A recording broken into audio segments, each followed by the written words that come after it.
सुनिए प्रेमानंद जी महाराज क्या कह रहे हैं। यदि भगवान का कृपा हो तो मंगल भवन अमंगल हो ही नहीं सकता। देखिए इस वीडियो को और ध्यान से सुने। एक राजा के मंत्री थे, वो बड़े सत्संगी थे, तो उनका अभ्यास पड़ गया था कि जैसे कुछ भी हो तो कहते भगवान की बड़ी कृपा। तो राजा के साथ शिकार खेलने गए थे, प्रत्यंचा खींची और चूक हो गई तो अंगूठा यहाँ से कट गया। तो उनका मंत्री अंगूठा कट गया तो उनका महाराज भगवान की बड़ी कृपा। बोले मेरा अंगूठा कटा और तू कह रहा भगवान की कृपा, इसको जेल में डाल दो। बोले ये भी भगवान की बड़ी कृपा। उनको अनुभव था कि मंगल भवन भगवान से कभी अमंगल हो ही नहीं सकता। वो सत्संगी थे।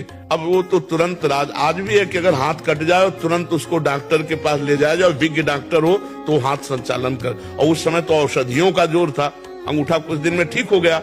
फिर शिकार खेलने गए तो कुछ सैनिक संग थे, मंत्री तो जेल में थे, तो सैनिक पीछे रह गए, उनका घोड़ा आगे बढ़ गया। तो दूसरी सीमा में एक मनुष्य को ढूंढा जा रहा था नरबली देने के लिए।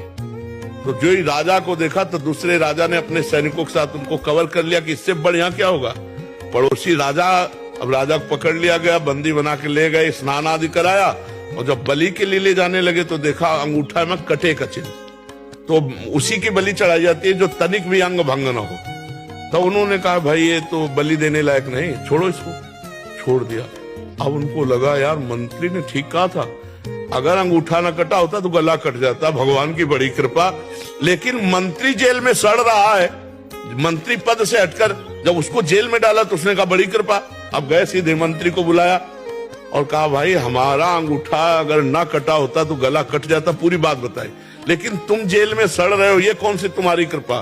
बोले महाराज मैं मंत्री हूं, सैनिक कहीं भी पीछे रह जाते मेरा घोड़ा आपके साथ होता, और आप बंदी बनाए जाते मैं बनाया। आप तो अंगूठे के कटे होने से बच जाते लेकिन मेरी बलि चढ़ जाती। तो भगवान ने मुझे जेल में रखा है, बड़ी कृपा। तो अगर हम वास्तविक विश्वास करें तो भगवान जो करते हैं उसमें कृपा ही है, पक्का कृपा है, उसमें हम संशय न करें। भगवान के भरोसे रहे, नाम जप करें।